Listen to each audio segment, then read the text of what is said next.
आज आपण पूर्व उच्च प्राथमिक शिष्यवृत्ती परीक्षा इयत्ता 5वीची फेब्रुवारी 2024 याची माध्यम मराठीची भाषा व गणित या विषयाचा आपण पेपर पाहणार आहोत।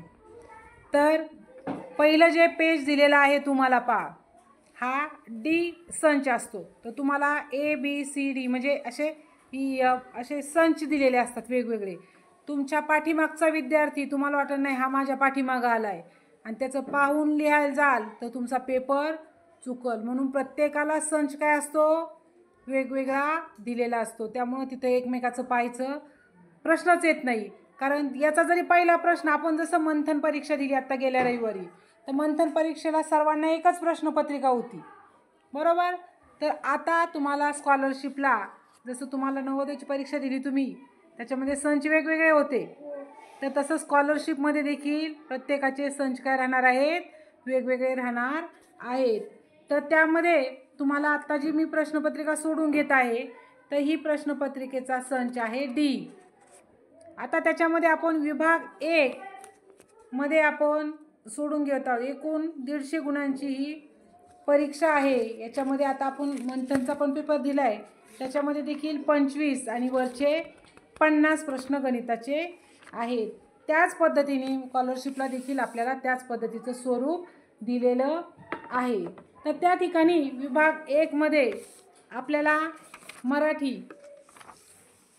याचं स्वरूप कसं आहे, तर आपण मंथनचा पेपर सोडवलेला आहे। मंथनच्या पेपरचा फक्त थोडीशी काठिण्य पातळी जास्त आहे, पण त्याच पद्धतीचा पेपर, त्याच पद्धतीचं स्वरूप, त्याच पद्धतीचं व्याकरण यामध्ये येत आहे। तर चला वेळ न घालवता आपण प्रश्नाला सुरुवात करूया। पहिला प्रश्न आहे, पुढील पर्यायातून शुद्ध शब्द ओळखा।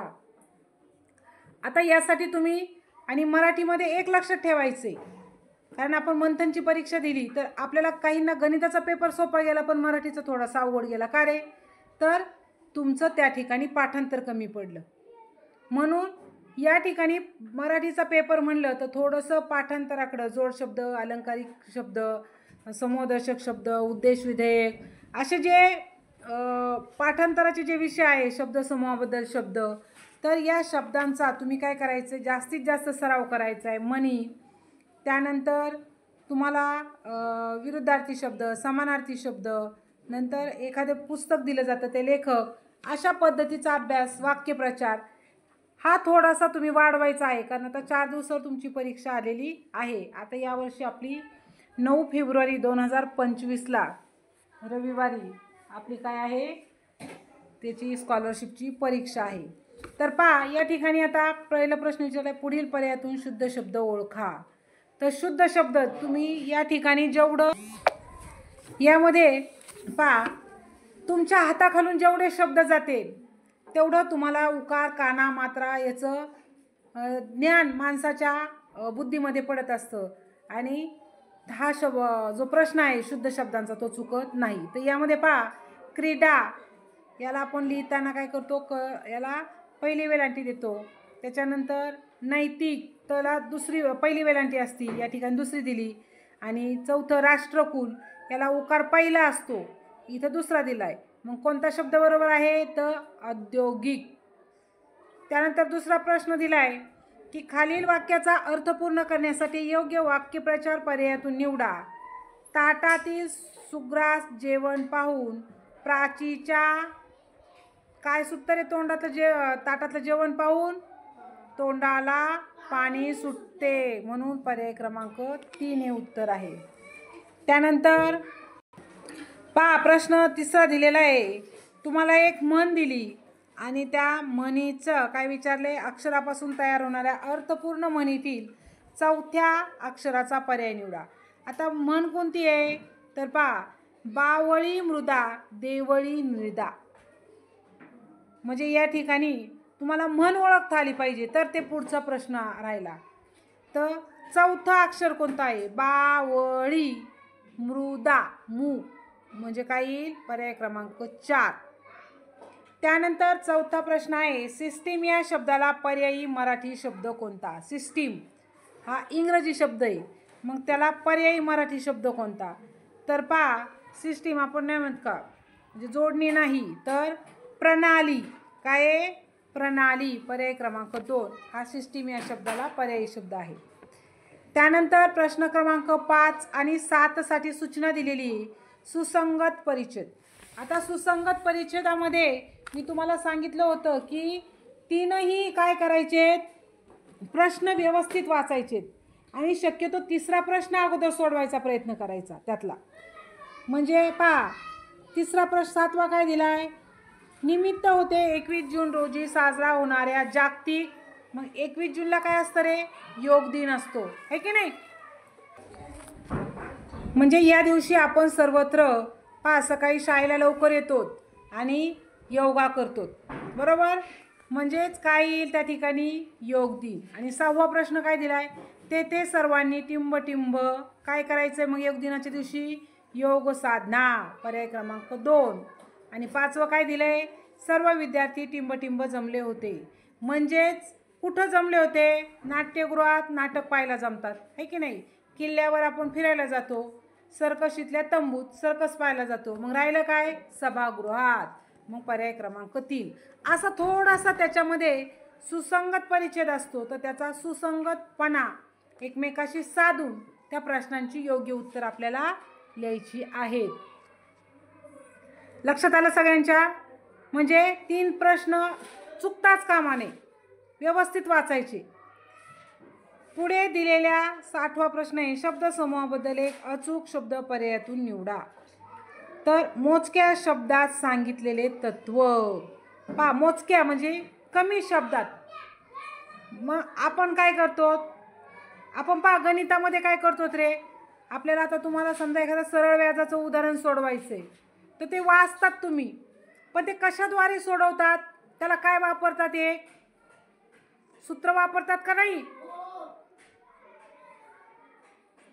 त्या सूत्राद्वारे तुम्ही ते उदाहरण पटकन सोडवतात. सूत्रामध्ये किमती घालायच्या पटकन. मग मोजक्या शब्दात सांगितलेले तत्व म्हणजे काय, तर सूत्र. म्हणून त्या ठिकाणी आपण पर्याय क्रमांक 2 हे उत्तर येईल. पहा त्या ठिकाणी 9वा प्रश्न आहे पुढचा, वर्णानुक्रमे दिलेले शब्द वर्णानुक्रमे लावल्यास मध्यभागी येणाऱ्या शब्दाचा पर्याय शोधायचा आहे.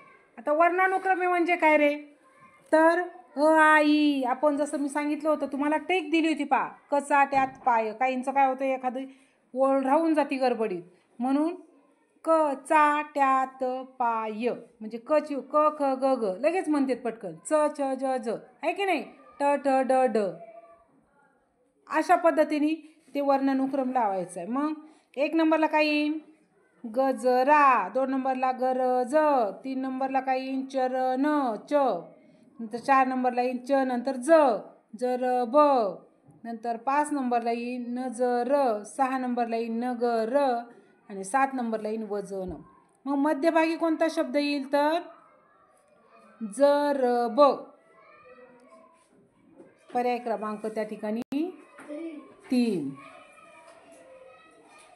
त्यानंतर 10वा आहे, जसे गंजी गवताची तसं धान्याची काय असती, तर रास. पर्याय क्रमांक 2. म्हणजे त्या ठिकाणी पाठांतर करायचे पहा.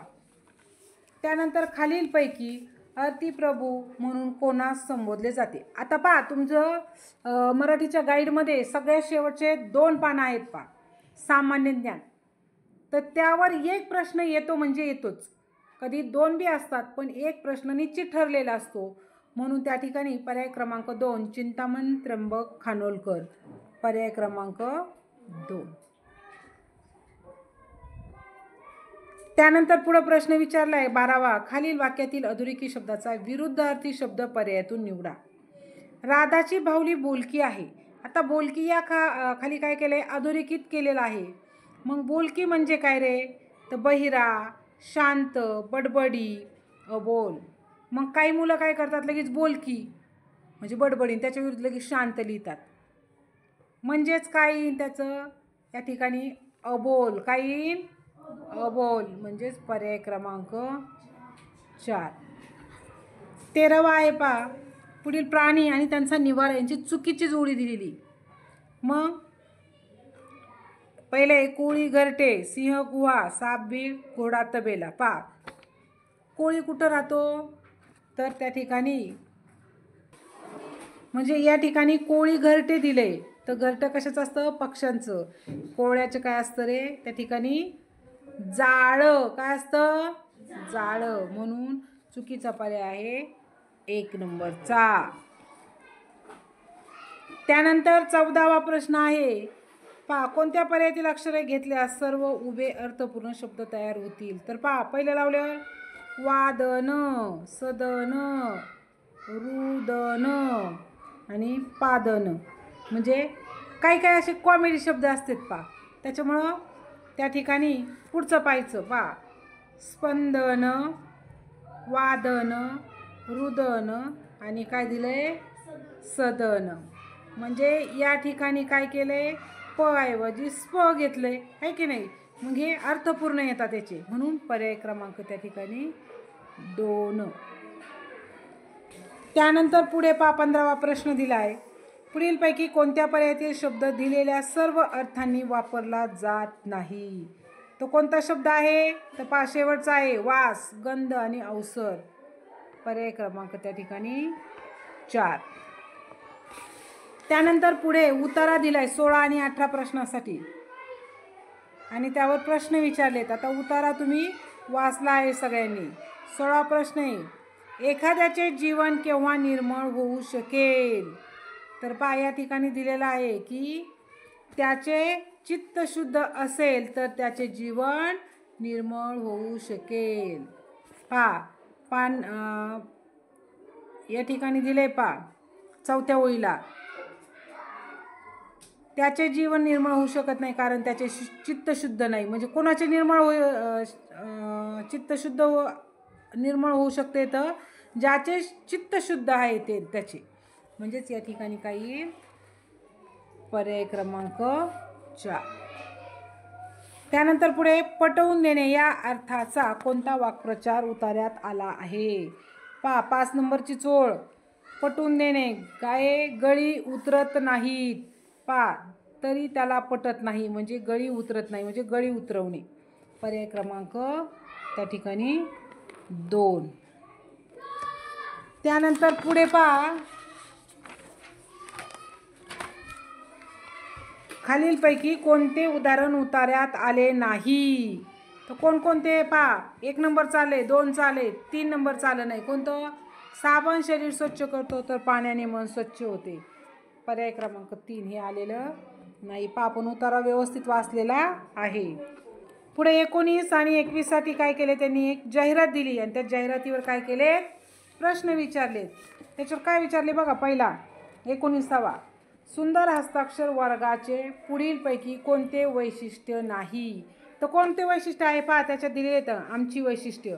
तज्ज्ञ मार्गदर्शक, भरपूर लेखनाचा सराव, सरावासाठी शैक्षणिक साहित्य उपलब्ध, सुसज्ज वातानुकूलित प्रशिक्षण वर्ग. तर कोणतं नाही आहे?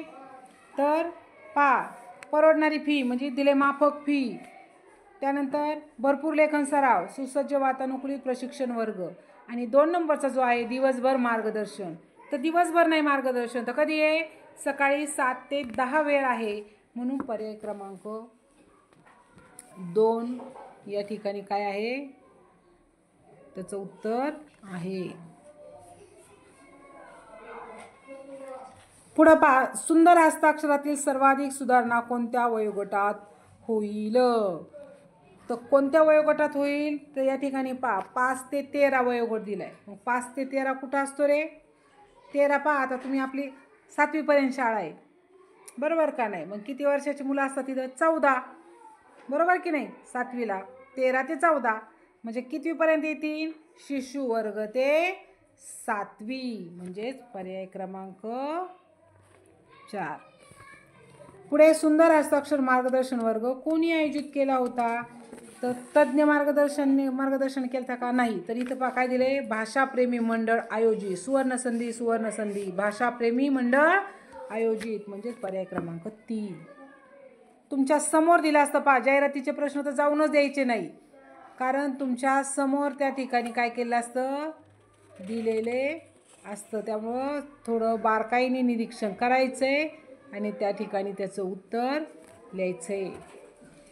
रेखीव रांगोळी अंगणात शोभून दिसते, वरील उतार्यात विशेष कोणते? आता काय आहे रे? काय काढले अंगणात? प्रश्न विचारायचा आहे. काय काढले? रेखीव रांगोळी. काय काढले? रेखीव रांगोळी. रेखीव काढली, पण काय काढली? रांगोळी. म्हणून पर्याय क्रमांक त्या ठिकाणी 3. त्यानंतर 23वा प्रश्न आहे. दिलेल्या पर्यायामधील निश्चितपणे एकवचनी नसलेला शब्द कोणता? एकवचनी नसलेला शब्द. हरिण, हरणे. वाहक, वाघ हे होईल का? नाही. म्हणून हा एकवचनी काय आहे? वाघच. आणि अनेकवचनी ते वाहक, तो वाहक, है की नाही? म्हणून पर्याय क्रमांक 2. त्यानंतर 24वा प्रश्न आहे. खालील वाक्यात कोणते विरामचिन्ह द्यायचे राहिले आहे? तर कॉमा दिलेला आहे, पूर्णविराम दिलेलं आहे. आणि काय विचारलंय? प्रथमेश मुंबईला गेला, पण त्याचे काम झालेच नाही. मग त्या ठिकाणी पूर्णविराम दिलेला आहे. उद्गारवाचक चिन्ह काय? अरे बापरे. आपण अरे बापरे, केवढा मोठा साप. मग तिथं उद्गारवाचक चिन्ह वापरतो. इथं तसं आहे का? इथं 2 वाक्य दिले, ते जोडायचे. मग ते कशाने जोडतो आपण? स्वल्पविराम देतो का? नाही. तर 2 वाक्य जोडायचे म्हणजे आपण काय करतो? अर्धविराम देतो. म्हणून पर्याय क्रमांक त्या ठिकाणी येईल 4. शेवटचा प्रश्न आहे मराठीतला. खालीलपैकी भूतकाळी वाक्याचा पर्याय निवडा. ती नाचत असते. हे भूतकाळी वाक्य आहे का? नाही. ती नाचत जाईल. जाईल म्हणजे जाईल. गेली का? नाही. मी नदीकाठी खेळत असे म्हणजे खेळत होते. लहान होते तेव्हा मी नदीकाठी खेळत होते किंवा नदीकाठी खेळत असे म्हणजे हे झालं भूतकाळी वाक्य. तो नेहमीच उशिरा उठतो म्हणजे कोणतं येईल वाक्य? पर्याय क्रमांक त्या ठिकाणी 3. म्हणजे अशा पद्धतीने आपण हा पेपर पाहिला तर या पेपरमध्ये सगळ्यात महत्त्वाचं म्हणजे तुम्हाला त्या ठिकाणी पाठांतर करणं खूप गरजेचं आहे. कारण मराठीचा पेपर उतारा वाचन, सुसंगत परिच्छेद हे जर सोडलं तर तुम्हाला बराचसा भाग हा पाठांतराचा आहे. म्हणीचं झालं, घरदर्शक शब्द, पिलूदर्शक शब्द यांचा जर विचार केला, कारण हे 3च प्रश्न असे आहेत. कोणते? की सुसंगत परिच्छेद आणि उतारा वाचन आणि जाहिरात. म्हणजे त्याच्यावर 3 प्रश्न असतात. 3 आणि 6, 3 त्रिक 9 प्रश्न सोडले तर आपल्याला पाठांतराचा विषय या ठिकाणी येतोच. म्हणून मराठीमध्ये पाठांतराला खूप म्हणजे आवश्यक आहे. आणि पाठांतर केलं तर तुम्हाला मराठीचा पेपर देखील सोपा जातो. म्हणून सर्वांनी पाठांतर करायचं आहे आणि पेपरची तयारी करायची आहे. आता नंतरच्या याच्यामध्ये आपण गणिताचा पेपर घेणार आहोत.